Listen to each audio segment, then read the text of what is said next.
Halo sahabat militer, kembali bersama Mesin Perang Channel. Turki nampaknya menjadi mitra dalam pengadaan alutsista Indonesia, di mana setelah tank Harimau, rudal anti kapal Atmaka, hingga drone, Indonesia baru-baru ini menandatangani kontrak pengadaan dua jenis rudal. Kontrak dua jenis rudal yang diakuisisi oleh Indonesia ini ditandatangani oleh Kemhan RI melalui Republik Korps. Republik Korps kembali ditunjuk oleh Kementerian Pertahanan Indonesia dalam pengadaan alutsista. Kali ini, alutsista yang diakuisisi tersebut dua jenis rudal, yakni rudal permukaan ke permukaan Cakir dan rudal pertahanan udara Sungur. Penandatanganan tersebut dilakukan oleh Kepala Badan Sarana Pertahanan Kementerian Pertahanan Indonesia, Marsda TNI Yusuf Jauhari, dan founder Republik Korps, Norman Joseph. Dalam penandatanganan yang dilakukan pada Senin 26 Agustus 2024, tak hanya akuisisi dua jenis rudal saja, namun juga dilakukan penandatanganan framework agreement antara Aselsan dan Roketsan serta Republik Korps. Kerjasama ini menjadi bagian dari misi Republik Korps untuk membangun industri pertahanan nasional yang mandiri dan berdaya saing tinggi.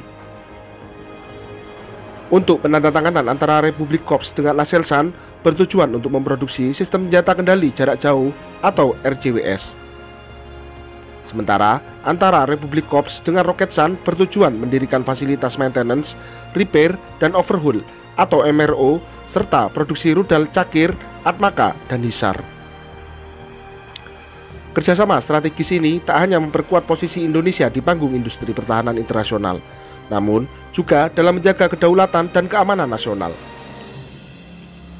Republik Korps sendiri sejak beberapa tahun terakhir telah menjelma sebagai salah satu industri pertahanan nasional, di mana sebelum kerjasama dengan Aselsan dan Roketsan, Republik Korps juga ditunjuk oleh Kementerian Pertahanan Indonesia untuk menerima transfer teknologi rudal anti-tank AT-1K Raibol buatan Korea Selatan.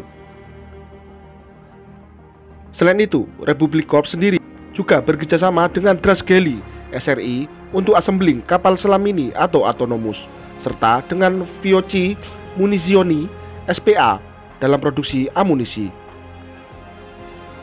Langkah-langkah ini merupakan bagian dari upaya Republik Korps menuju kemandirian dalam pasokan pertahanan dan menciptakan jalur diplomasi yang lebih kuat. Dengan pembangunan fasilitas di Subang, Republik Korps menjadi ujung tombak inovasi dan keberlanjutan dalam pengembangan senjata, amunisi, serta kendaraan taktis listrik modern yang dirancang untuk memenuhi kebutuhan TNI di masa depan.